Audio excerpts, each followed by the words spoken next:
Hello अस्सलाम वालेकुम, मैं हूं आपकी होस्ट आयशा जुल्फ़िकार और मेरे साथ हैं और मैं हूं इरफान ज़हीर। तो नाज़रीन, आप सबको सुनो न्यूज़ की cricket Asia special transmission sports on game उठा दो में हम खुशामदीद कहते हैं। कल से हमने अपने प्रोग्राम्स का आगाज़ किया था और जैसे कि हम कल भी बात कर रहे थे कि 30 अगस्त से लेकर 17 सितंबर तक हम आपके साथ रोज़ाना होंगे, तमाम मैचेस पर तबसरा करेंगे, तज्जिया करेंगे। और तज्जिया कौन करेगा जनाब? हमारे साथ द लेजेंड रमीज़ राजा मौजूद हैं, सर आपको वेलकम कहते हैं शो में। और साथ हमारे साथ शुमाइला चौधरी हैं। शुमाइला, आपको भी खुशामदीद कहते हैं। आयशा, बड़ा ज़बरदस्त किस्म का हमें रिस्पांस आया और बेतहाशा लोगों ने हमें ओवरवेलमिंग रिस्पांस दिया। खासतौर पर रमीज़ भाई को तो बहुत ज़्यादा लोगों ने कांटेक्ट करने की कोशिश की, हमारे बेतहाशा कॉल्स और मैसेज मसूल हुए। अच्छा, कल पहली बार इरफान नंबर दिया था हमने और इतनी कॉल्स आई कि जब प्रोग्राम खत्म हो गया तो मुझे वो तब भी दिखा रहे थे कि देखिए अभी तक कॉल्स आ रही हैं। कॉल्स का सिलसिला रुक नहीं रहा था। ऑब्वियसली एक सर्टेन टाइम है, उसके अंदर हम लिमिटेड लोगों की कॉल्स ले सकते हैं, बट उसके लिए एक शॉर्ट वे ये मौजूद है कि आप अपना वीडियो मैसेज रिकॉर्ड करवाएं। नंबर आपके स्क्रीन पे मौजूद होगा, आप उस पर रिकॉर्ड करके, बट उसकी कोशिश करें कि 30 सेकंड से कम उसकी मुद्दत हो, वो हमें शेयर कीजिए। हम आपका वीडियो मैसेज प्ले करेंगे और ऑब्वियसली रमीज़ हसन राजा हमारे साथ होंगे, वो उसका आंसर करेंगे। रमीज़ भाई, हम कोशिश कर रहे हैं कि ऐसे क्वेश्चन जो बहुत इंपॉर्टेंट है, वाइटल है, लोग जानना चाह रहे हैं, वो आपसे करें। एशिया कप से की तरफ बढ़ने से पहले सबसे एक मोस्ट इंपॉर्टेंट क्वेश्चन जो लोगों ने बहुत पूछा, और जब आप चेयरमैन पीसीबी थे तब भी उस पर काफ़ी बात की गई, वो पीजीएल है। राइट, हमेशा हम बात करते हैं आउट ऑफ द बॉक्स, आप सोचते हैं, ऐसी चीज़ें करते हैं, इनोवेशन लेके आते हैं। अब इसमें दो चीज़ें थी। एक तो ये था कि आपका जो विजन था ओबियसली बड़ा क्लियर था कि बच्चों को हमने शोकेस करना है, बड़ा प्लेटफॉर्म देना है हमने, और परफॉर्मेंस दे के दिखाएं ताकि वो इंटरनेशनल लेवल पे जब आएँ तो उनको प्रॉब्लम ना आए। अब जो एक्स क्रिकेटर हमारे थे उन्होंने दो बातें की। एक का कुछ का मानना ये था कि आप जो 90 करोड़ की इन्वेस्टमेंट की गई, प्रॉब्ली शायद if I am not wrong, ये आपको इंफ्रास्ट्रक्चर पे करना चाहिए था, हमारे डोमेस्टिक पे करते तो रिजल्ट डिफरेंट होता। कुछ का मानना ये था कि ये आप इतने छोटे बच्चों को अगर T20 फॉर्मेट पे डाल देंगे तो ये उसी डगर पे चल पड़ेंगे और इनका जो एक माइंडसेट है वो शॉर्टर फॉर्मेट पे बन जाएगा, लंबे फॉर्मेट पे नहीं आ सकेगा। आप प्लीज़ इसको क्लियर कीजिए। देखिए, पहले तो T20 का जो फॉर्मेट है ना, ये कमर्शियली एक सक्सेसफुल फॉर्मेट है। दुनिया की जितनी लीग्स होती हैं जहाँ पे जाके Babar Azam and company, India के क्रिकेटर्स, इंग्लैंड के क्रिकेटर्स पैसे बनाते हैं और एक लिमिटेड विंडो होती है एक स्पोर्ट्समैन की, वो T20 है। तो ये आप इसको मत रद्द करें कि जैसे कि ये बहुत ही कोई एक जो अनइम्पॉर्टेंट सी एक सेगमेंट है जी। इसकी एक वैल्यू है और इस वक्त ये दोनों दूसरे फॉर्मेट्स को, यानी कि टेस्ट क्रिकेट को और 50 ओवर्स को टफ टाइम दे रही है। ऐसे ही किसी वजह से यहाँ पे लोग जाके खेलते हैं ना, तो एक तो चीज़ ये है। दूसरा, अगर आपको PSL की टीम्स बढ़ानी है तो पीछे से टैलेंट तो आएगा ना कहीं से। ठीक। तो अगर वो टैलेंट ने आना है तो उसको एक फलने फूलने का मौका देना, एक प्लेटफॉर्म देना। ये तो नहीं हो सकता कि ये PSL यहाँ खड़ी है, दो टीम्स ऐड होती हैं तो स्टैंडर्ड लो हो जाता है, क्योंकि इतने कहाँ से आएंगे? 30 या 40 आपको पाकिस्तानी टैलेंट के बच्चे चाहिए या यूथफुल चेहरे चाहिए। उसकी भी प्रिपरेशन के लिए ये कॉन्सेप्ट था। तीसरी चीज़ ये है कि हमने एंग्रो के साथ मिलके एक बच्चों का 100 बेस्ट का प्रोग्राम लॉन्च किया था, जो अभी भी चल रहा है। वो 3 साल का उनका कॉन्ट्रैक्ट है। एंग्रो जो है वो दुनिया के बेस्ट कोचेस मंगवा के पीसीबी को देगा और हम 100 बेस्ट, जिसमें अंडर 19, अंडर 17, अंडर 15, वो उम्रें जहाँ पे आप कोई उनकी चेंज ला सकते हैं टेक्निक में, उसके ऊपर दुनिया के बेस्ट कोचेस लगाएंगे। जब ये 100 तैयार होएगा बच्चा तो इसको आगे लेके जाना है ना। बिल्कुल। आगे जब लेके जाना है तो फिर जूनियर लीग का कॉन्सेप्ट डेवलप हुआ। फिर इतनी गुर्बत है।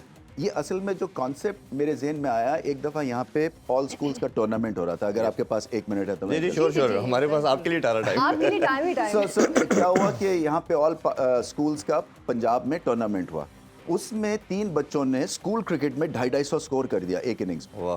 तो जो चीफ मिनिस्टर थे उन्होंने एक मेला सजाया, फाइनल कदाफी स्टेडियम में हुआ, तो ऐसे बच्चों को एक एक किट बैग दे दिया। तो मैंने कहा सर ये किट बैग तो ज्यादती है, मैं स्कूल क्रिकेट खेला हुआ हूँ, 250 स्कोर करना मीन्स कि उस बच्चे में टैलेंट है। बिल्कुल। तो फिर मैंने उन 3 बच्चों को बुलाया और मैंने कहा कि तुम अपने पेरेंट्स के साथ आना, अपने PE टीचर के साथ आना, अपने स्कूल के प्रिंसिपल के साथ आना, ताकि हम तुम्हें पैसे दे सकें। ठीक। क्योंकि आजकल का तो मैंने उन 3 बच्चों को हमने 5-5 लाख रुपया दिया। बिल्कुल ठीक। अच्छा, जो बच्चा आया जिसने 250 स्कोर किया था, तो उसके वालिदैन भी बैठे हुए। तो मैंने कहा तुम्हारे वालिद क्या करते हैं? कहते जी वो बैठे हुए, तो वो 200 की धाड़ी पे हैं। तो मैंने कहा कि इसका तो कोई चांस ही नहीं है कि ये आगे क्रिकेट खेल सकेगा। बिल्कुल ऐसे ही। क्योंकि वो तो उसका बाप कहेगा कि जाके मेरे साथ काम काम कर, करो। क्योंकि नहीं तो खाने के लाले पड़ जाएंगे। तो फिर मुझे ये ख्याल हुआ कि ऐसे बच्चे हमारे ज़ाया हो जाएंगे, कई टैलेंटेड। जी। तो उनके लिए कुछ ना कुछ फाइनेंशियल्स के हिसाब से हमें काम करना है। ठीक है। और फिर इंटरनेशनल डग आउट हमने क्रिएट की, जहाँ पे एक ऑस्ट्रेलियन बच्चा था, एक श्रीलंकन बच्चा था, पाकिस्तान के बच्चे थे। फिर उसमें जो डग आउट इंचार्ज थे उसमें विव रिचर्ड्स था, शाहिद आफरीदी थे, बहुत बड़े बड़े मियादाद थे, कॉलिन मनरो थे। और उसका मकसद ये था कि एक जो इनमें हमारी शाइनेस है ना बच्चों में, एक तो वो ख़त्म हो, बिलीफ क्रिएट हो, सेल्फ कॉन्फिडेंस आए, पाकिस्तानी बच्चा जो है वो इंटरनेशनल डग आउट का कप्तान हो, और फिर उसको उस विंडो में 15 दिन की विंडो में $17,000 मिल रहे थे। क्या बात। अच्छा सर, सॉरी मैं आपकी बात काट रही हूँ, लेकिन हम इस बात को कंटिन्यू करेंगे क्योंकि आप एक बहुत ज़बरदस्त इन्फॉर्मेशन है जो शायद बहुत से लोगों को नहीं पता, अब हमारे नाज़रीन से शेयर कर रहे हैं। लेकिन अगर हम एशिया कप की बात करें तो पाकिस्तान ने ज़बरदस्त शानदार आगाज़ किया है और मतलब हम लोग तो होस्ट थे, हमने होस्ट होने का लगता है पूरा हक अदा कर दिया है। और सोने पे सुहागा अगर हम बात करें, कप्तान बाबर आजम और इफ्तिखार अहमद की सेंचुरी की, तो उन्होंने तो कमाल कर दिया। शायद जीत में जो की रोल प्ले किया है वो इन दोनों की सेंचुरी नहीं किया है। अच्छा मीर भाई, बाबर की तरफ बढ़ने से पहले मैं उसमें एक और बात पूछना चाह रहा था। एक और डिस्कशन इसमें ये हो रही थी पीजीएल के हवाले से कि आप स्क्रूटनी कैसे कर रहे हैं, जो 100 बच्चों की हम सिलेक्शन हो रही है। स्कूल ओबियसली हमारा ग्रास रूट लेवल है, उधर से बच्चा आ रहा है और स्कूल में क्रिकेट होगी तो वही लड़का बनेगा, क्योंकि वही एज है। आपने हमेशा इस पे बड़ा एम्फेसाइज किया कि स्कूल का बच्चा अगर खेलेगा तो वो क्रिकेटर बन सकता है। देखिए यहाँ पे पता नहीं हम प्रोफेशनल ऑर्गेनाइजेशन का नाम ले सकते हैं, बैंक्स वगैरह का, मगर एक बहुत बड़ा बैंक जो है वो ऑल पाकिस्तान स्कूल क्रिकेट करवा रहा है। ठीक है। पिछले साल से शुरू किया है। फिर हमारे अंडर 17 के मैचेस होते हैं, अंडर 15 होती है पीसीबी जो उसको करता है, अंडर 19 आपको पता है। तो ये जो उसमें से बेस्ट लॉट है उसको लेके आए। ठीक। और फिर उनको 3 महीने, ये नहीं है कि 15 दिन 20 दिन, 3 महीने इकट्ठे रख के फिर हमने एक स्कूल सिस्टम बीकन हाउस को कहा कि आप इन बच्चों को मुफ्त पढ़ाई देंगे। ठीक है। सो वो मुफ्त पढ़ाई देते हैं ताकि हम एक ऑलराउंड क्रिकेटर निकाल सकें, ताकि जब वो जाएं तो एक एम्बेसडोरियल रोल होता है क्रिकेटर का, तो उस पे वो पूरा उतर सके। बिल्कुल ठीक है। अब वापस आते हैं बाबर की तरफ। बाबर की तरफ आएंगे, लेकिन शुमाइला आपकी तरफ आना चाहेंगे, कुछ स्टेट्स आप शेयर करना चाह रही हैं, जरा इस हवाले से भी हमें इन्फॉर्मेशन दें। जी बिल्कुल, बांग्लादेश और श्रीलंका के अभी तक के जो टोटल मैचेस हैं वो 51 ओडीआई खेले हैं इन्होंने दोनों ने, और 40 विन किए हैं अब तक श्रीलंका ने, और बांग्लादेश ने जो है वो 9 टोटल जो है वो विन किए हैं। अच्छा, मतलब बांग्लादेश को आज घर चले जाना है। श्रीलंका का पलड़ा भारी रहा है। आज उनको वॉक ओवर दे देना चाहिए। अच्छा, आज का मैच भी बहुत ज़्यादा एक्साइटमेंट वाला होने वाला है, लेकिन अगर हम कल के मैच की बात करें जी। तो कल का मैच तो ऐसा था कि हमने इतना अच्छा वेलकम किया अपनी मेहमान टीम को। ओवरऑल परफॉर्मेंस आपको सबकी कैसी लगी? देखिए, ये बिल्कुल सही मार पड़ी है नेपाल को, इसलिए कि जब एक थोड़ी सी कम टैलेंट वाली टीम खेलती है नंबर 1 रैंक साइड से, तो डिफरेंस पता चलना चाहिए। Exactly. सो ये इतनी मैसिव विन है, और मेरे ख्याल में सेकंड बेस्ट है। ये एशिया कप में पाकिस्तान की बेस्ट विन है अच्छा। नंबर ऑफ रन्स के हिसाब से, और सेकंड बेस्ट है इंडिया की, हमसे बेहतर है थोड़ी सी। तो ये बिल्कुल ठीक हिसाब किताब हुआ है। ये डिज़र्व करते थे और पता भी चल जाता है, उनके लिए वेकअप कॉल है नेपाल के लिए कि अगर आपने बड़ी टीम के खिलाफ खेलना है और बड़े सर्किट में आना है तो फिर आपको मेरे ख्याल में 20-25 चीज़ें ठीक करनी पड़ेंगी। और कुछ जोर टेक जो मिला है वो ठीक मिला है। अच्छा रमेश भाई, हम अगर श्रीलंका और बांग्लादेश के हवाले से भी कुछ बात करें, हमने रिसेंट पास्ट में देखा कि सेम वही चीज़ें कर रही है जैसे वेस्ट इंडीज़ के जो प्रॉब्लम थे, श्रीलंका के भी ऐसे है। बिट्स एंड पीसीज में परफॉर्मेंस उनकी आती है, सवाए एशिया कप और राजा पस्का की एक इनिंग्स हमें लेके बैठ गई और हम फाइनल उसमें लॉस करके बड़ी अच्छी पोजीशन में थे हम। क्या आपको लगता है क्या बेसिक प्रॉब्लम श्रीलंकन टीम के हैं जिनकी वजह से ये लड़के जेल नहीं हो पा रहे, कोऑर्डिनेशन नहीं कर पा रहे? इवन जब मिकी आर्थर कोच थे थोड़े से ग्लिम्सेस नजर आए, बट आफ्टर दैट फिर वही इसी एक। देखो, मेरा एक मानना है हर सिस्टम का ना एक थ्रेशोल्ड होता है। थ्रेशोल्ड से मुराद ये कि आप कितनी चाह रखते हैं to become the best in the circuit. Sri Lanka, जो मैंने अभी लंका प्रीमियर लीग भी मैंने कवर की थी, मुझे ऐसा लगता है बड़े छुई मुई से हैं ये क्रिकेटर्स। इनको छींक भी आती है ना, उनकी बात कर रहे हैं आप? छींक भी आती है तो ये लेट जाते हैं। अच्छा। हाँ, बहुत ज़्यादा अपने जो है ना, और अगर इंजरी वैसे हो जाती है हाफ इंजरी तो ये फिर हफ्ते का ब्रेक लेता है। अभी 4 इनके मेजर प्लेयर्स अनफिट हो गए। तो उससे आपका एक तो जब आपका कॉम्बिनेशन ही ठीक नहीं होगा तो आप नीचे गिर जाएंगे। सो एक तो इनको थोड़ा सा स्ट्रॉन्ग बिल्ड होना है जी। दूसरा, टैलेंट भी लिमिटेड है।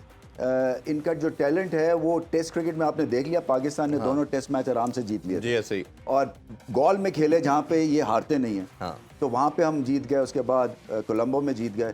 तो मुझे ऐसा लगता है कि थोड़े से ये साइकोलॉजिकली और मेंटली इनको टफ होना है, मैं ये समझता हूँ। इसलिए जो बिट्स एंड पीसेस की परफॉर्मेंस होती है ना, वो कई दफ़ा टेम्परामेंट इश्यूज़ की वजह से भी होती है। अच्छा ये भी नहीं है रवीश भाई कि इनके सारे लड़के नए हैं, हमने देखा टेस्ट स्क्वाड के अंदर भी इनके ऑलमोस्ट 9-10 लड़के ऐसे थे जो कंटिन्यूसली 2-3 साल से खेल रहे हैं, बट कहीं ना कहीं वो फॉर्मेशन, कहीं ना कहीं वो जो एक मोमेंटम आपको चाहिए होता है वो अच्छा, नहीं इनका मिल जो पा रहा। पीछे है ना, अब देखो इनकी जो फर्स्ट क्लास टीम्स है ना, वो कोई बेइंतहा ज़्यादा है। इनके जो जनरल बॉडी के जो वोट्स हैं ना, अगर पाकिस्तान में 10 वोट्स से आप चेयरमैन बनते हैं तो वहाँ 140 वोट है। ओहो।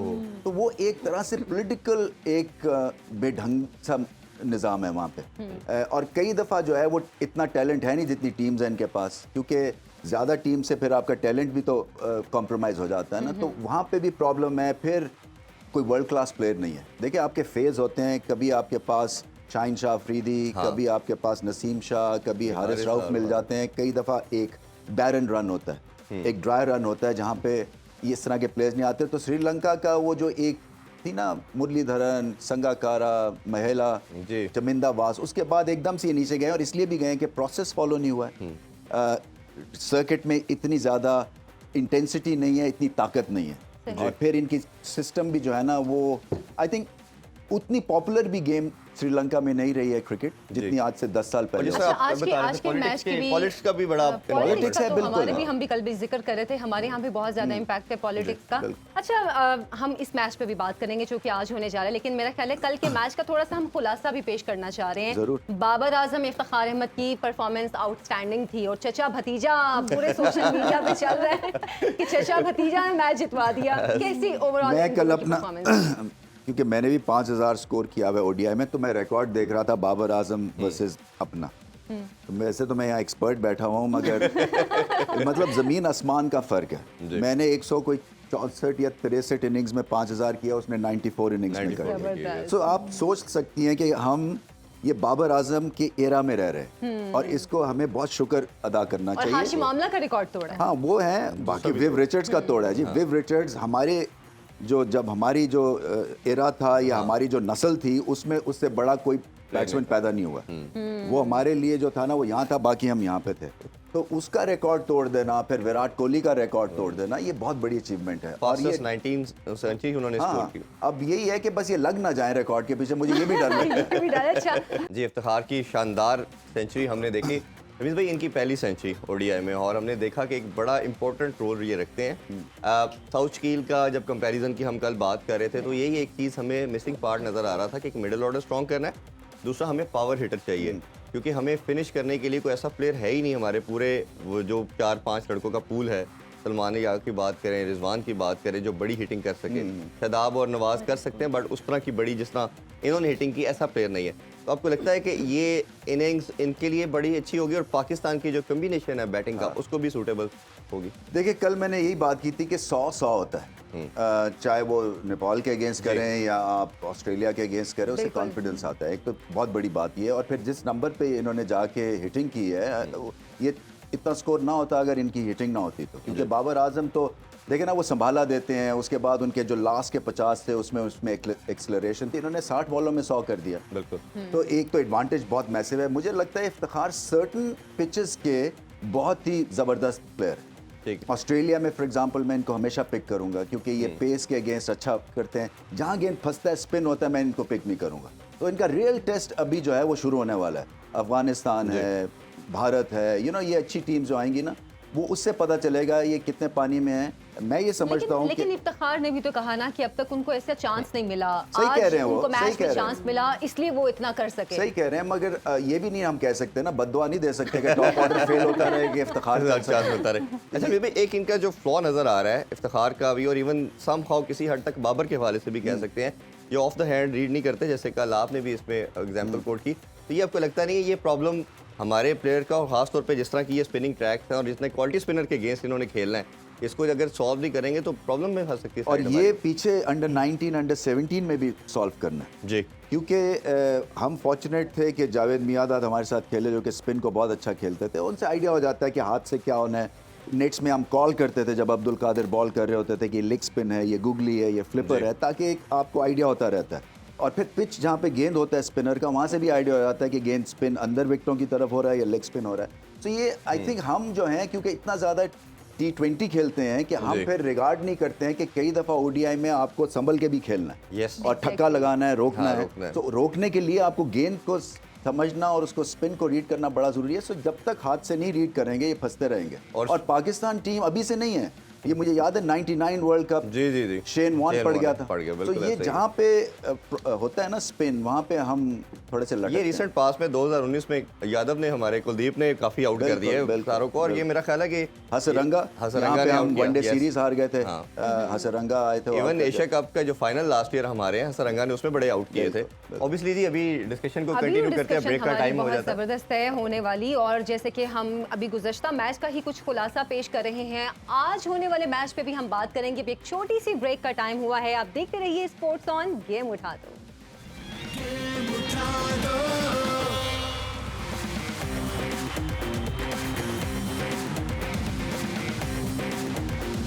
Welcome back, sports on game उठा दो। तो जनाब, आज एशिया कप के ग्रुप बी की टीम्स बांग्लादेश और श्रीलंका के दरमियान मैच है, पालाकिल स्टेडियम में होने जा रहा है। तो रमीज, आज का जो मैच है स्टेडियम की, अगर हम ओवरऑल बात करें, इसमें आई गेस अब तक 33 मैचेस हुए हैं। आप इस स्टेडियम को कैसे देखते हैं? प्लेयर्स के लिए, उनकी स्ट्रेंथ के लिए, बॉलर्स के लिए स्ट्रेंथ करेगा या बैटिंग के लिए? ये अच्छा सवाल है आपका, इसलिए कि जो कोलंबो का सेंटर है ना, वहाँ पे नई पिचेस उन्होंने रीले की हैं जी। और वो बहुत ही ज़्यादा एक तरह से टेस्टिंग स्क्वायर है, क्योंकि गेंद रुकता भी है, बैटिंग मुश्किल है। T20 में 140 रन करके टीम्स जो हैं वो मैच हार रही थी जी।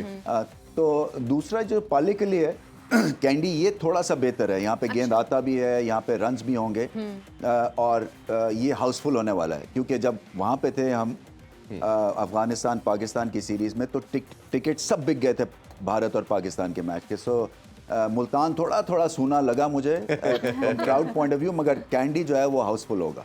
अच्छा, कैंडी हाउसफुल होगा। लेकिन जैसे कि मैं इसकी कुछ स्टेट्स भी देख रही थी कि अब तक जो मैचेस जीते गए हैं, वो जिसने पहले बैटिंग करवाई है वो जीता है। तो क्या अगर बांग्लादेश या श्रीलंका में से जो पहले बैटिंग करेगा, लगता है कि उसके ज़्यादा चांसेस हैं जीतने के? देखिए, आप अपनी स्ट्रेंथ पे खेलते हैं ना। अगर आपकी बॉलिंग स्ट्रांग होती है तो फिर आप रन्स को रोकने के लिए सेकंड बॉल करते हैं, तो पहले बैटिंग करते हैं, फिर स्ट्रेंथ पे खेलते हैं कि हम रन्स नहीं होने देंगे।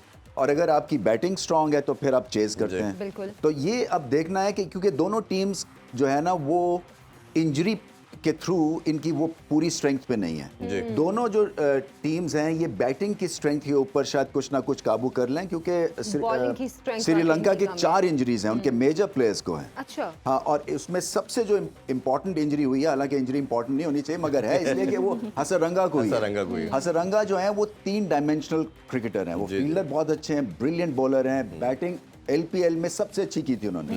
तो उनके बाहर होने से बड़ा फर्क पड़ेगा श्रीलंका को। बाकी 2-3 फास्ट बॉलर्स हैं जो कि 140 प्लस की स्पीड पे थे, वो भी नहीं खेल रहे हैं। तो और उस तरफ बांग्लादेश है। बांग्लादेश ने ये मुकाबले ही नहीं जीते हैं। एशिया कप जो है वो फाइनल में 2 दफा आए हैं शायद, उसके बाद हार गए। अब तक हाँ जीते नहीं। तो ये एक प्रॉब्लम है उनको, एक मेंटल ब्लॉक तो है। और घर में खेल रहा है श्रीलंका, मुझे लगता है कि एडवांटेज होगा श्रीलंका। जी इस्माइल, आप? वैसे तो दोनों टीम्स की बॉलिंग भी बहुत अच्छी है, लेकिन स्ट्रेंथ जो है हम बैटिंग को मान लेते हैं, तो दोनों में से किस टीम को ज़्यादा फ़ायदा होगा? देखिए, ये 50-50 है। दोनों की जो बॉलिंग स्ट्रेंथ है ना वो थोड़ी सी कम है। मैं समझता हूँ कि शाकिब अल हसन जो हैं बांग्लादेश के, वो जो हैं, हाँ, वो की होंगे, क्योंकि वो ऑलराउंडर हैं। इसी तरह से एक रिदोय तौहीद नाम है, एक नया बच्चा आ रहा है, मेरे ख्याल में 20 या 21 साल की उम्र है। वो फ्यूचर का स्टार है दुनिया के लेवल पे, बांग्लादेश के लेवल पे नहीं है। अभी वो LPL में इतनी मुश्किल पिचेस पे ब्रिलियंट बैटिंग की है। अच्छा। तो उसके ऊपर एक नज़र रखें। और फिर उसके अलावा मुशफीक जो हैं, उनके मिडिल ऑर्डर में सबसे ज़्यादा कंसिस्टेंटली अच्छा करते हैं। बांग्लादेश की दूसरी जो एडवांटेज है कि नए बॉल पे 2019 वर्ल्ड कप से लेके अब तक सबसे अच्छा उनका रिजल्ट है।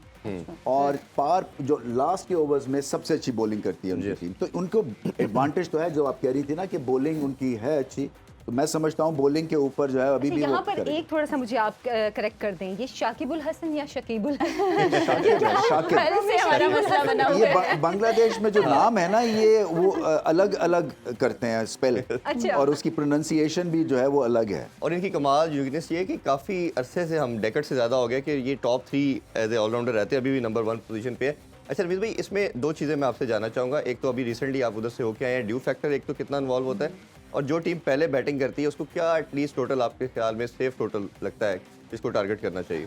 देखिए ड्यू फैक्टर इतना नहीं था। अब मौसम क्या है, देखिए जब बादल आते हैं तो ड्यू नहीं होती ड्यू है, नहीं जब होती है। क्लियर स्काई होता है तो ड्यू होती है, Yes. मगर इतना नहीं है। और बाकी जो है, मैं समझता हूँ कि अगर पिच अच्छी है तो आपका जो है मिनिमम 260-70 तो होने चाहिए। ठीक है, और इसके ऊपर आप फिर बेस कर सकते हैं अपनी विक्ट्री। बिल्कुल ठीक है। अच्छा, बाकी बातें तो हम ओबियसली इस मैच के हवाले से करेंगे, बड़े टाकरे का भी थोड़ा थोड़ा जिक्र ज़रूर करें। ज़रूर। अब हमारा कम्बिनेशन, हमने कहा कि हमारी प्लेइंग 11 तो बड़ी बिल्कुल कंफर्म नज़र आ रही है कि यही लड़के हमारे 11 खेलेंगे।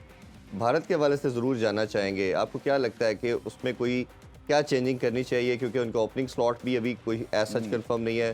शुभमन गिल आ चुके हैं, रोहित शर्मा तो ओबियसली होंगे, नंबर 3 पे विराट हैं, ये 3-4 तो उनके चले फिक्स हैं, बट उनके मिडिल ऑर्डर अभी कंफर्म नहीं है क्या होता है। फिर कैप्टनसी भी कई दफ़ा उन्होंने चेंज की, कभी वो रेस्ट देते हैं कुछ सीनियर प्लेयर को, हार्दिक पांड्या को भी हमने देखा उन्होंने चांस दिया। तो क्या कम्बिनेशन उनका आप देख रहे हैं? देखिए, एक दफ़ा मेरी ये लॉर्ड्स के ऊपर कैजुअल एक डिस्कशन हो रही थी, उसमें सचिन तेंदुलकर भी थे और सौरव गांगुली भी थे। और इनका मैच हो रहा था इंडिया का इंग्लैंड के साथ। जी। हम मैच देख रहे थे तो एक इंडियन टीम उतरी जो कि 18 प्लेयर्स की थी। एक आयरलैंड से इंडिया ने अपनी दूसरी टीम भिजवाई हुई थी आयरलैंड से खेलने के लिए, वो भी 20 लड़के नेट्स पे जा रहे थे, तो 40 का ग्रुप इन्होंने बनाया हुआ था। तो मेरा इसमें पॉइंट कहने का ये है कि जब आप जीत रहे होते हैं तो आपको छेड़खानी नहीं करनी चाहिए। ठीक, इंडिया की प्रॉब्लम ये रही है, और मुझे समझ नहीं आती, क्योंकि इसमें सौरव गांगुली को भी ये फ्रस्ट्रेशन थी और सचिन को भी ये फ्रस्ट्रेशन है कि जब आप जीत रहे हैं तो फिर आप क्यों चेंज करेंगे। यस, तो इनका इंडिया का प्रॉब्लम ऑफ प्लेंटी भी है, मैं समझ सकता हूँ, क्योंकि बहुत टैलेंट है, बैटिंग में बेइंतहा टैलेंट है, तो उनको चांस भी देना है, देखना भी है। तो अभी तक मगर सेटल्ड यूनिट हो जाना चाहिए एशिया कप और वर्ल्ड कप के साल में, आपको छेड़खानी नहीं करनी चाहिए। बिल्कुल। तो इसी वजह से ये जो आपका सवाल है ये पर्टिनेंट है। श्रेयस आयर को मिडिल ऑर्डर में ये खिलाएंगे शायद, बाकी इनका टॉप ऑर्डर तो चलेगा। रोहित शर्मा पे प्रेशर है, शहनशाह अच्छा, अफरीदी ये का। मैच ऐसा है पाकिस्तान और इंडिया का कि मेरा ख्याल है हम उस पर एक पूरा हफ्ता भी डिस्कशन करें तो वो कम लगेगी, क्योंकि वो मैच इतना बड़ा टाकरा है। बड़ी ज़्यादा इंपॉर्टेंस रखता है ये मैच पूरी दुनिया की व्यूअरशिप के हवाले से। हम देखें, सबकी नज़रें बनी हैं, और हमें याद है कि 2017 का जब चैंपियन ट्रॉफी का हमने फाइनल देखा और बताया गया कि ये फीफा से ज़्यादा इसकी व्यूअरशिप थी, और आई बॉल इससे ज़्यादा कोई होती नहीं इस मैच के। इस पर्सपेक्टिव में कैसे देखते मैं हैं? आपको जल्दी से अंदर की खबर बता दूं। जी जी जी। वो जब ये पाकिस्तान और इंडिया का मैच हुआ ना T20 का मेलबर्न में, तो 90-95 हज़ार लोग थे जो हम लास्ट ओवर में हार गए थे। तो हमें बताया ये गया कि जो सऊदी प्रिंस हैं इस वक्त, जो रूलर हैं, वो भी वो मैच थोड़ा सा उन्होंने देखा और उन्होंने कहा ये कौन सी स्पोर्ट हो रही है कि उन्होंने कहा जी ये क्रिकेट हो रही है। तो उन्होंने कहा अच्छा क्रिकेट हो रही है तो इतने लोग, तो उन्होंने कहा जी सबसे बड़ा स्पेक्टिकल है। तो उन्होंने कहा कि सऊदीया में क्यों नहीं होती है। तो मैं आपको ये बता सकता हूँ मेरे ख्याल से कि जो अगला बिग इवेंट होगा अगले 1-2 सालों में वो सऊदीया में भी होने वाला लेकिन है। सऊदी तो फुटबॉल पे ज्यादा फोकस कर रहा है। नहीं, गोल्फ उनके पास क्या है, वो LIVE गोल्फ, उसको लाइव कह रहे हैं या लिव गोल्फ, वो वहाँ पे उन्होंने लॉन्च कर दी है। फुटबॉल लॉन्च कर दी है। वो जब अगर उन्होंने ठान लेना कि उन्होंने करना है तो वो फिर करेंगे। मैं भी एक न्यूज़ आपको देता हूँ कि लेजेंड लीग कतर में हुई, तो वी वर देयर, हमने उनके ऑनर से बात की, इंडियन से। उन्होंने बताया कि हम जो नेक्स्ट स्टेप इसका जो है हमारा एडिशन वो सऊदी अरेबिया में होने जा रहा है। हमारी सब बहुत कुछ इंटरेस्ट settled है हम वहाँ हो पे, चुके हैं। बिल्कुल इंटरेस्ट। तो ऑब्वियसली अभी जी डिस्कशन जारी है, बट अभी छोटा सा ब्रेक लेते हैं। ब्रेक से वापस आके होपफुली ये प्लेइंग 11 आ चुकी होंगी, उन पर डिस्कशन करते हैं। स्टे विद अस।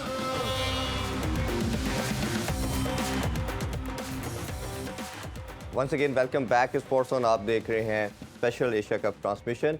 रमीज भाई, पिच रिपोर्ट हमने देखी, क्या उस हवाले से आप कहना चाहेंगे? वो बैट सेकंड यानी कि रन चेस, वो पॉइंट आपका ठीक था कि शायद थोड़ी सी नमी हो आउटफील्ड में, गेंद जो है वो स्पिनर्स के लिए इतना ग्रिप नहीं करेगा। फर्स्ट टाइम जो है गेंद थोड़ा सा ग्रिप करेगा, मगर पॉइंट ये है कि मुझे अभी ये मौसम की रिपोर्ट बता रही थी। एग्जैक्टली अभी मैं ब्रेक में ही देख रही थी, फोरकास्ट आ रही है कि बारिश। प्रोग्राम से पहले भी देख रहे थे तब भी कुछ वेदर फोरकास्ट था, वो इसी टाइप का ही शो हो रहा था। तब 2 बजे तक की थी, हाँ। 2 बजे की फोरकास्ट थी कि बारिश होगी, लेकिन अभी जो है वो 5 बजे जो है वो 90% बारिश। तो बारिश अगर होती है या कुछ इस तरह तो क्या इफेक्ट? हाँ, ये अच्छा है सवाल अगेन, इसलिए कि फिर आप अकॉर्डिंगली जब आपको सिचुएशन पता होती है कि क्या ये जो डकवर्थ एंड लुइस सिस्टम वो इनेक्ट हो जाता है बारिश में, तो वो फिर आपकी जो रन चेज है ना उसमें और फायदा होता है। बिल्कुल, क्योंकि जब आप खेल रहे होते हैं पहले तो आप एक न्यूट्रल माइंड के साथ खेल रहे होते हैं, और सडनली बारिश होती है तो फिर आपके ओवर्स कट जाते हैं। जब ओवर्स कटते हैं तो फिर दूसरी टीम को एडवांटेज होना शुरू हो जाता है। तो इसलिए भी आई थिंक शायद ज़हन में रखें ये लोग कि अगर बारिश होती है तो क्या ये पॉसिबिलिटी होती है कि जैसे कि अब हम वेदर का वो देख रहे थे तो 3 दिन मुसलसल बारिश उसमें शो हो रहा है, अगर मुसलसल इस तरह 3 से 4 दिन बारिश हो तो वेन्यू चेंज कर दिया जाए? इसमें नहीं है वो सहूलत, मेरा नहीं ख्याल है, क्योंकि इतना ये टाइटली शेड्यूल है, क्योंकि फिर वर्ल्ड कप हो जाना है शुरू। सो मैं नहीं समझता कि इसमें इतनी मोहलत होगी। नहीं, अभी उन्होंने नहीं इसमें फॉर्मेट में रखा ही नहीं, उन्होंने ऑप्शन ही हमारे यहाँ पर शादियों पर भी लोग पहले से वेदर अपडेट्स अच्छा, इसमें अनफॉर्चुनेट पार्ट जो मुझे नजर आ रहा है, आज का मैच तो ऑब्वियसली होगा, अगर ये मैच नहीं कंप्लीट हो पाता तो एक ऑप्शन तो ये है कि एक पॉइंट मिल जाएगा। अनफॉर्चुनेट पार्ट ये है कि उस दिन भी प्रेडिक्शन है, बड़े टाकरे वाले दिन भी 60% रेन प्रेडिक्शन बताया जा रहा है। ऑब्वियसली दोनों ये पता नहीं किसके लिए बचत होगी मगर मैं समझता हूँ मैच होना चाहिए, और शायद कर्टेल्ड हो, थोड़े ओवर्स का हो, जो भी हो। और फिर अच्छी बात यह कि दोबारा भी खेल सकेंगे जी, और फिर फाइनल में आते हैं तो 3 दफ़ा खेलेंगे। ये या तो खेलते नहीं है या एक हफ्ते में 3 दफ़ा खेलेंगे, ये समझ नहीं आती है पाकिस्तान और भारत की वैसे। अच्छा, इसमें भी आपसे ज़रूर हम जानना चाहेंगे, आपने काफ़ी मीटिंग्स भी की, उसका क्या स्टांस क्या है, वो रीज़न क्या बताते हैं कि न्यूट्रल वेन्यू में चलें? जैसे इंटरनेशनल इवेंट कोई भी होता है, आईसीसी का इवेंट है या एसीसी का इवेंट है, तो उस पर आ रहे हैं, बायलैटरल सीरीज़ नहीं खेलते। तो जब आपकी मीटिंग्स होती थी, सर गंगुली आपसे कई दफ़ा मिले, तो उनका माइंड क्या था, वो कहते क्या हैं? देखिए, मेरी एक एसीसी के ऊपर मीटिंग हुई थी, और दूसरा जो था वो शॉक लगा था जब उन्होंने कहा कि हम पाकिस्तान से ये एशिया कप ले लेंगे। अच्छा। तो बगैर किसी से कन्फर्म किए हुए या बात किए हुए एक स्टेटमेंट वहाँ से आई थी, और जिसकी वजह से फिर हमें रिएक्शन देना था, इसलिए कि हमारा राइट था टू होस्ट एशिया कप। मुझे माइंडसेट नहीं पता कि क्या था, मुझे ये लगता है कि चलें, आपका पॉइंट ठीक है, बायलैटरल के ऊपर अगर प्रॉब्लम है तो है, पाकिस्तान को भी हो सकती है बात हुए। ये नहीं है कि ये वन साइडेड ट्रैफिक है। तो उस लिहाज से तो चले ठीक है, आप आर्म रेसल करके थोड़ा बहुत जो है उसको पॉलिटिकल नीडल के साथ उस सब्जेक्ट को साइड स्टेप कर सकते हैं, मगर इस तरह का जब 4 नेशन है या इंटरनेशनल टूर्नामेंट है, वहाँ पे कोई जवाब नहीं बनती। ठीक है, ऑब्वियसली मतलब ये चीज़ें क्रिकेट सबसे बियॉन्ड है और सबको यूनाइट करती है। अभी छोटा सा ब्रेक लेते हैं जी, ब्रेक से वापस आके डिटेल में फिर ऑब्वियसली टॉस भी हो चुका होगा, उस हवाले से भी डिटेल में डिस्कशन करते हैं। Don't go anywhere, stay with us, you are watching Asia Cup special transmission.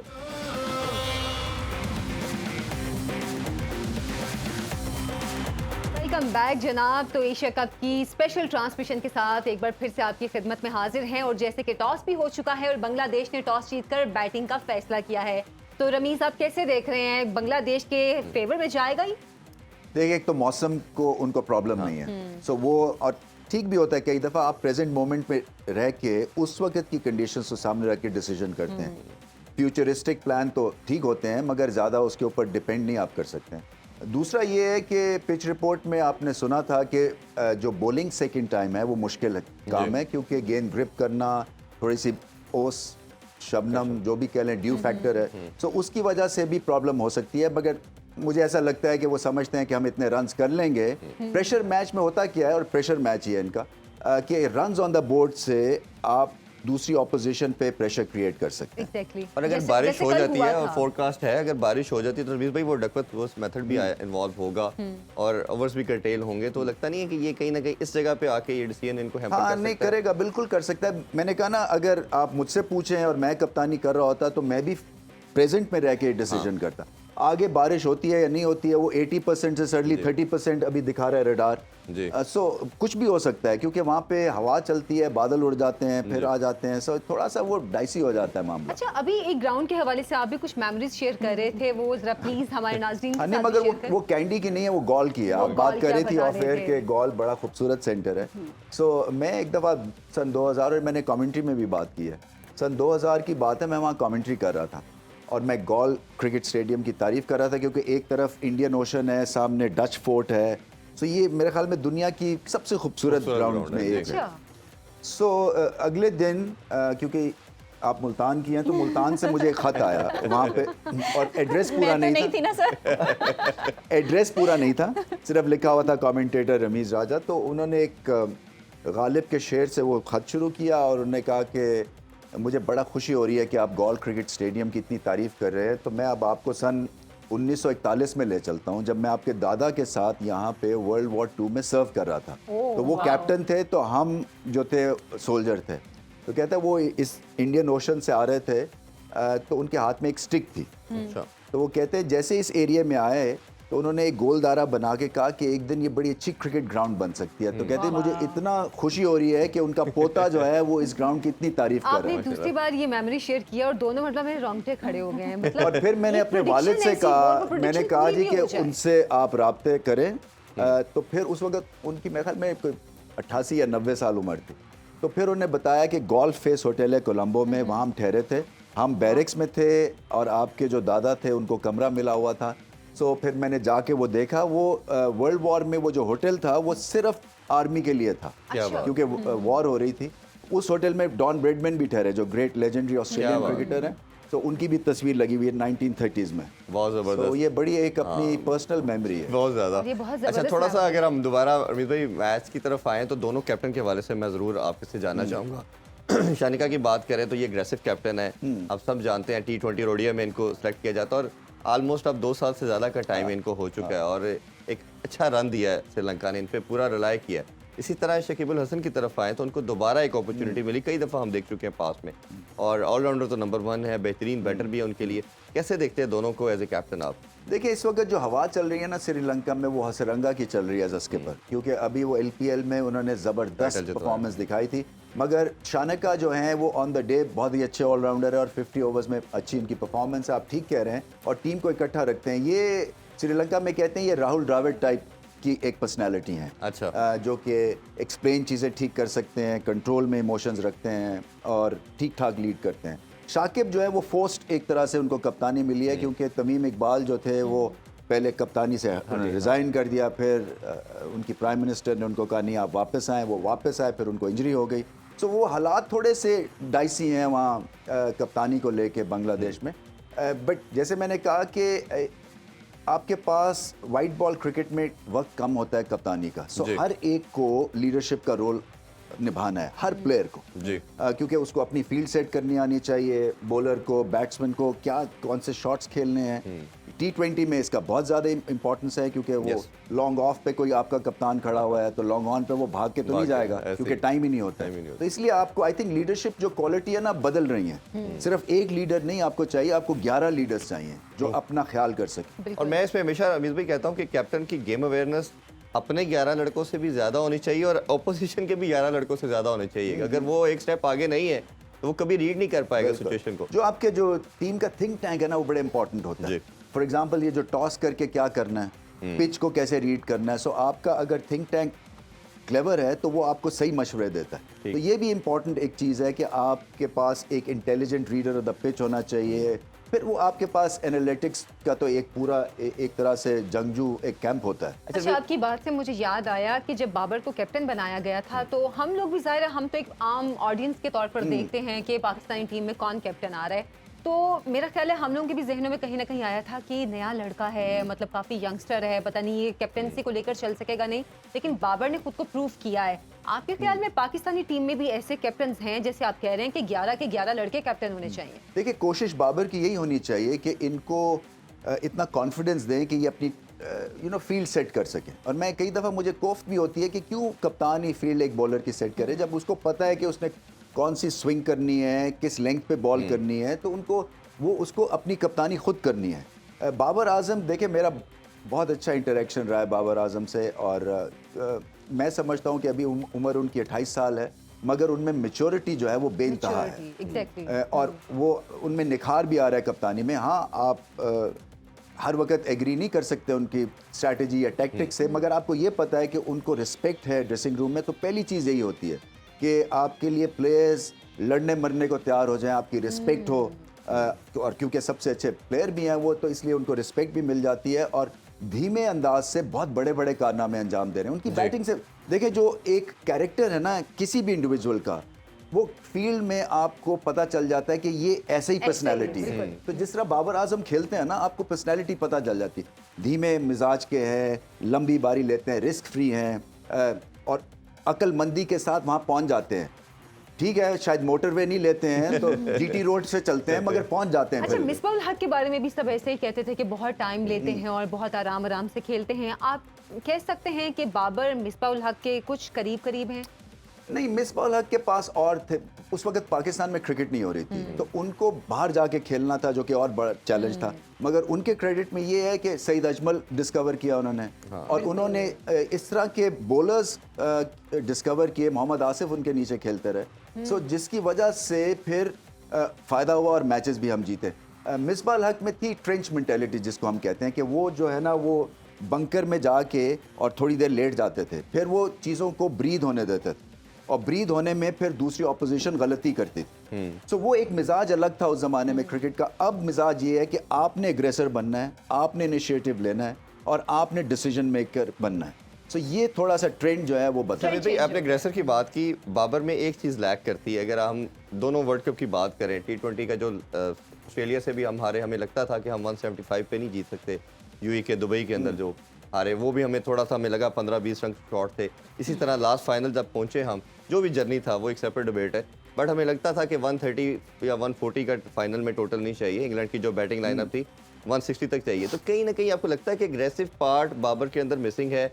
एक स्मूथ चलती रही सेलिंग तो वो ठीक रहता है, कोई अटैक आपके ऊपर था, काउंटर अटैक करने वाली जो एक इंस्टिंक्ट होनी चाहिए कैप्टन के अंदर, वो नहीं कर पाता, या इनोवेशन नहीं लेके आते। इरफान, मैं रिजल्ट्स बताते हैं, पहले तो देखना है ना कि रिजल्ट्स क्या मिल रहे हैं पाकिस्तान को।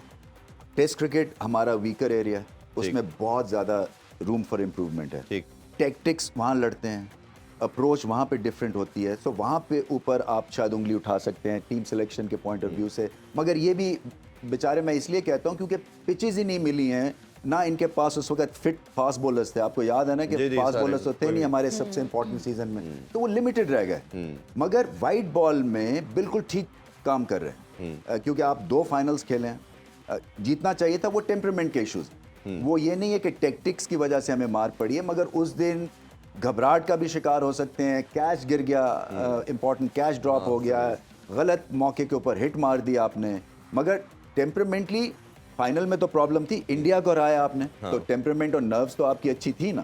और पहली दफ़ा इंडिया को कोई मुकाबला ये पाकिस्तान की टीम 10 साल के बाद कर रही है। बिल्कुल ठीक है। अभी डिस्कशन जारी है जी, छोटा सा ब्रेक लेते हैं। ब्रेक से वापस आके फिश रिपोर्ट के ऊपर रवीज राजा से कुछ मजीद मशवरे लेते हैं। स्टे विद अस।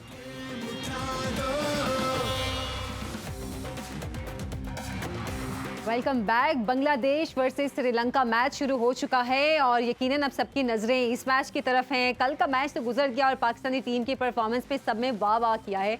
आज का मैच कैसा होगा? तो रमीज सर, आप बताइए कि आज की जो प्लेइंग 11 भी अनाउंस हो चुकी है और मैच भी स्टार्ट हो चुका है, कैसी टीम देख रहे हैं, कॉम्बिनेशन कैसा देख रहे हैं?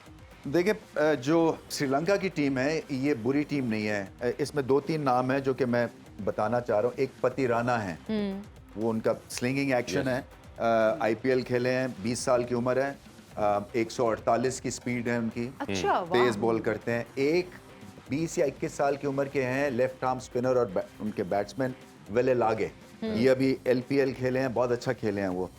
तो इतनी बुरी टीम नहीं है इनकी। फिर दशुन आ जाते हैं जो कि इनके कप्तान हैं, और बैटिंग जो है वो ठीक है, जिसमें धनंजय हैं। धनंजय का नाम पता नहीं पाकिस्तानी फैंस ने अभी तक सुना या नहीं सुना। ये ऑलराउंडर है, ऑफ स्पिन बॉलिंग करते हैं, बैटिंग बहुत अच्छी करते हैं। पाकिस्तान के अगेंस्ट टेस्ट मैच में सेंचुरी की थी इन्होंने। कुशाल मेंडिस, सामरा विक्रमा, ये इनका टॉप ऑर्डर ठीक है। टेस्ट में भी बड़ा इन्होंने अच्छा शानदार खेला। जो अपना बांग्लादेश है, इनके ऑब्वियसली ओपनर्स जो हैं वो उस पाए के नहीं हैं, क्योंकि लिटन दास भी नहीं है और तमीम इकबाल भी नहीं है। मगर मैंने तौहीद ये रिदोय को देखा है, इसमें बेइंतहा पोटेंशियल है इस बच्चे में।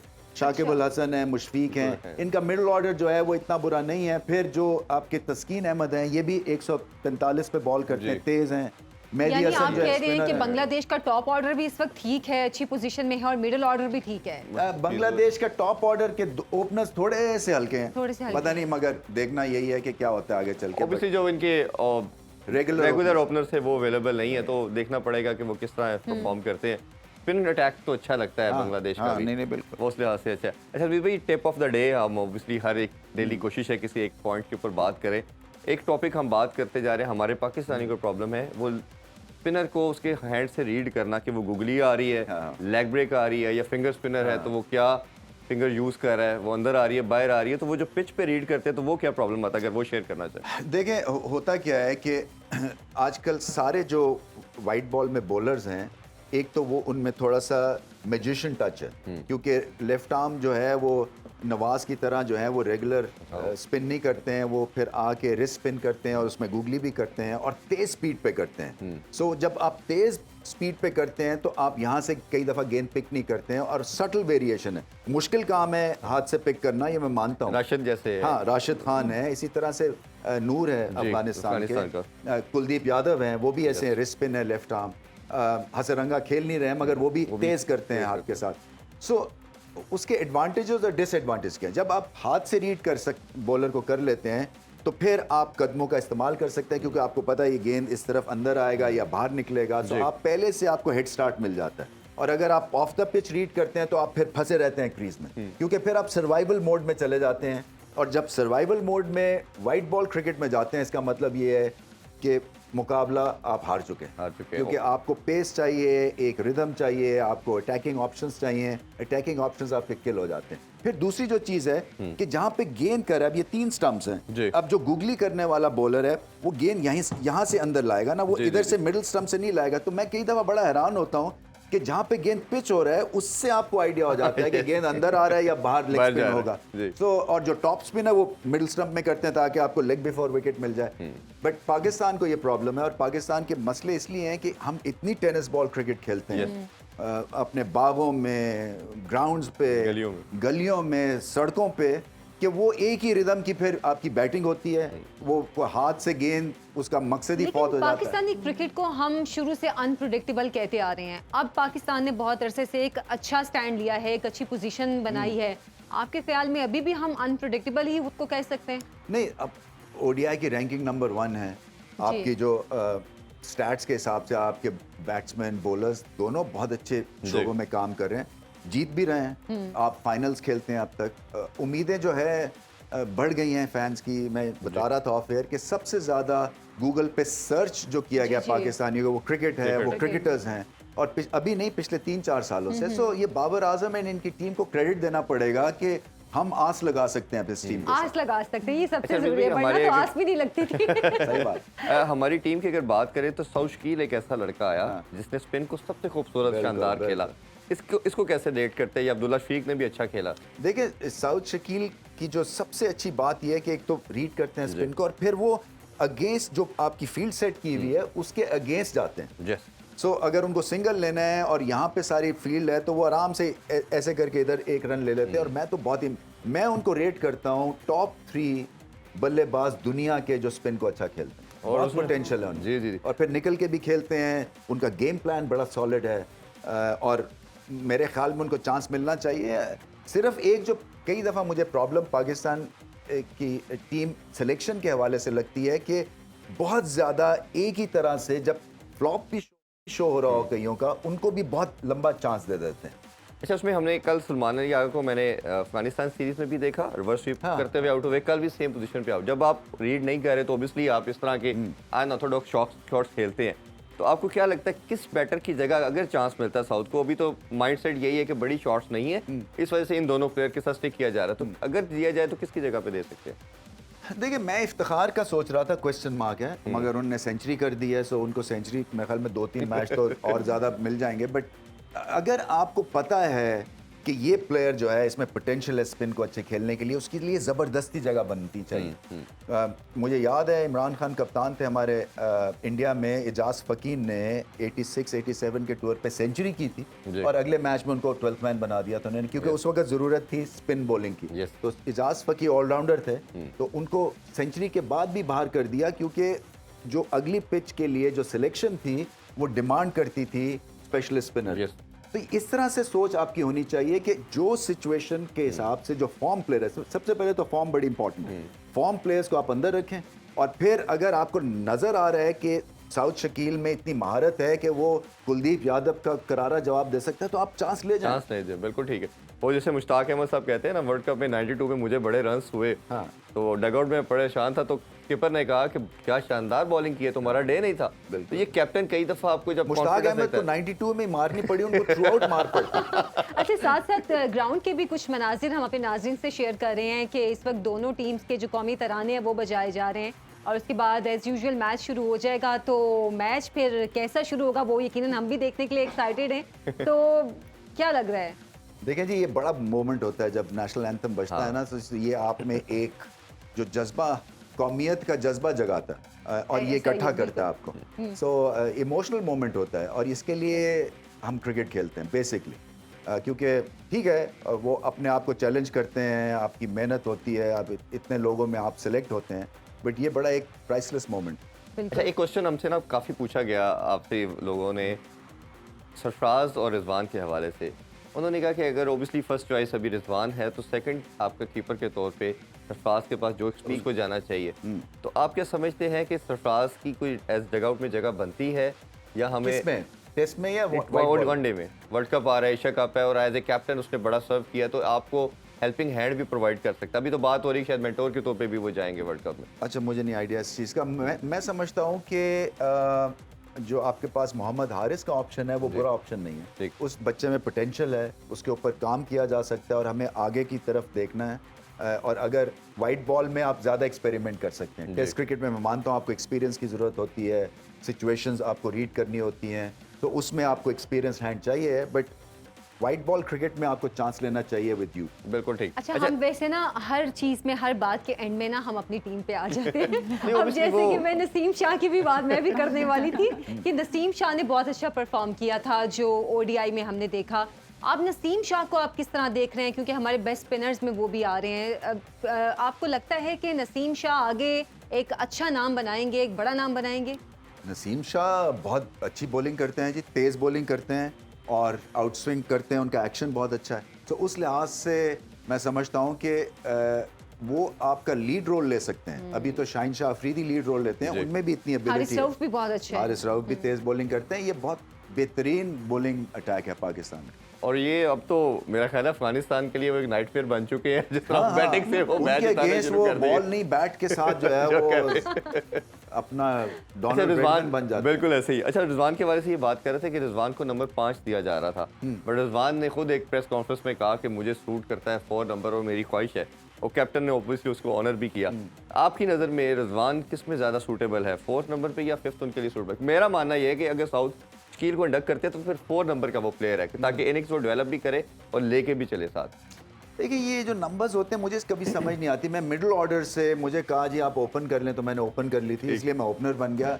हाँ ठीक है, उसका टेम्परामेंट अलग होता है, और रिजवान के लिए इसलिए मुश्किल है। और मैंने सवाल भी उनको प्रेजेंटेशन में किया था अभी श्रीलंका में कि ये कैसा, ये जो शिफ्ट है from being an opener to number 4, ये कितना चैलेंज है। तो चैलेंज होता है क्योंकि आप जब ओपन करते हैं तो आप पैड्स पहन के सीधे अंदर चले जाते हैं। इसमें वेटिंग गेम है, इसमें आप देखते रहते हैं, आपके फोकस थोड़ा सा ऑफ हो जाता है कई दफ़ा। आपका आपकी तबीयत जो है ना, आपका टेम्परामेंट जो है ना, वो कई दफ़ा मिडिल ऑर्डर के लिए सूटेड नहीं होता जी।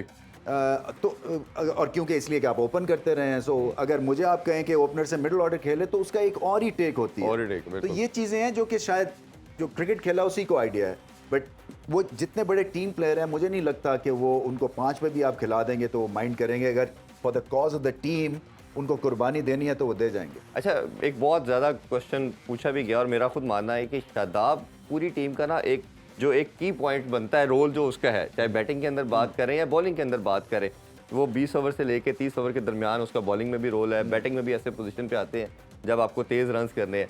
क्वेश्चन आपने बड़ा शानदार किया जब वो मैन ऑफ द मैच बने कि आपको जिम्बाब्वे वाले मैच का याद आता है, तो पूरी नेशन ने देखा। और मुझे याद है कि जब आप लोगों ने शाइया भी दिया वर्ल्ड कप के बाद, तो चीफ आर्मी स्टाफ ने भी यही बात की उनसे कि भाई तुमने वो क्या शॉट खेली थी, तो आपने रिकॉल करवाया है। बिल्कुल है वो। नहीं, कई दफ़ा होती है आपकी मेमोरी जो है ना आपको रोक देती है कि ये मैंने दोबारा गलती नहीं करनी। और क्रिकेट में आप हर रोज़ गलती करते हैं, एक नया तरीका होता है आउट होने का, मगर ये रिपीट गलती नहीं होनी चाहिए, उससे एक्सपीरियंस से सीखना चाहिए। और जो क्रंच मूवमेंट थी उसको एनालाइज करना, उसको देखना, उसको समझना बहुत जरूरी था। अच्छा, मैच स्टार्ट हो चुका है और मेरा ख्याल है हम प्रेडिक्शन लेने का टाइम भी आ गया कि प्रेडिक्शन क्या होगी। जी सर। देखिए जी, मुझे तो श्रीलंका लग रहा है, श्रीलंका। Sri Lanka to win. जी, I will go for Sri Lanka as well. All are with Sri Lanka, तो मैं बांग्लादेश के साथ हूँ। श्रीलंका। वैसे सर कल की प्रेडिक्शन आपकी बिल्कुल सही रही। बिल्कुल नहीं, अगर नेपाल से हार जाते तो मैंने यहाँ शो नहीं करना था। इसका मतलब कल मैं ना आऊँ फिर, अगर और हो सकता है बांग्लादेश हार जाता पाकिस्तान तो। एशिया कप मुझे में लग रहा है आपकी भी आउटसाइड चांसेस हैं हमें गलत प्रूव करने के। नहीं तो फिर कल हम यहाँ मुंह छुपा के बैठेंगे। नहीं मिस, आप अपना तो बताए ना जरा। मैंने भी श्रीलंका का है। श्रीलंका, Come मुझे on. लग रहा है श्रीलंका आज की विनिंग टीम होगी, और क्योंकि श्रीलंका का रिकॉर्ड भी काफी अच्छा रहा है, इसलिए भी शायद हम सबको यही लग रहा है। जी जी बिल्कुल, अपने एक home ground पे भी खेल रहे हैं भी उससे। बन जाता है ना। अच्छी आप रेफरेंस पॉइंट्स उनके स्ट्रॉन्गर हैं बांग्लादेश से। रेफरेंस पॉइंट से मुराद ये कि जीते हुए हैं एशिया कप। जी। बांग्लादेश एक फाइनल हर्डल में फ्लॉप हो जाते हैं, सो उस लिहाज से भी आई थिंक साइकोलॉजिकली मेंटली थोड़े से बेहतर प्लेस्ड हैं। और साइकोलॉजिकली और मेंटली आप बात करें तो अभी वो ओडीआईज भी जीते हैं श्रीलंकन टीम जो है, तो शायद वो, जैसे हम कल पाकिस्तानी टीम की बात कर रहे थे कि उनका मोराल इस वक्त काफी हाई है, तो यकीनन श्रीलंका का भी मोराल काफी हाई होगा इस वक्त। बिल्कुल है, इसलिए कि आपकी करंट फॉर्म देखना है। देखें अभी पूरा एलपीएल खेला है इन्होंने, इनके प्लेयर्स जो हैं वो रनिंग ऑर्डर में हैं। बांग्लादेश ज़्यादा खेला नहीं है, सो उस लिहाज से भी, और ये कंडीशंस जो हैं थोड़ी सी मुश्किल हैं, Condition. क्योंकि ये जब तक Home कि ground का भी मार्जिन है। इसमें थोड़ा सा आपको टेक्निक दिखानी पड़ती है, थोड़ा सा आपको रुक के खेलना पड़ता है।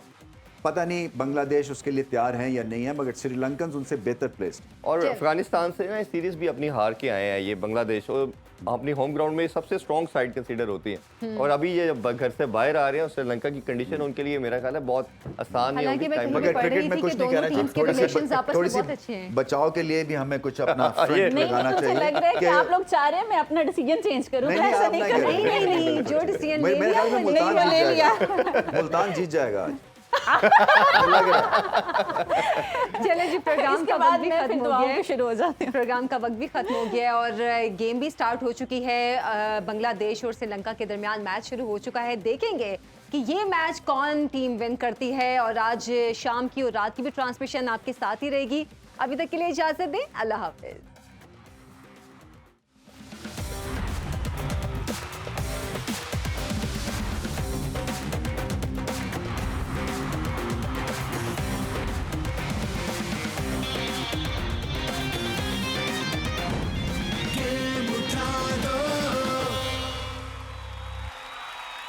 बाखबर रहिए हर जगह हर वक्त बर वक्त। अभी सुनो न्यूज़ का YouTube चैनल सब्सक्राइब करें और बेल आइकन पर क्लिक करें और जानिए मुल्की और गैर मुल्की हालातों वाकयात यकीन के साथ।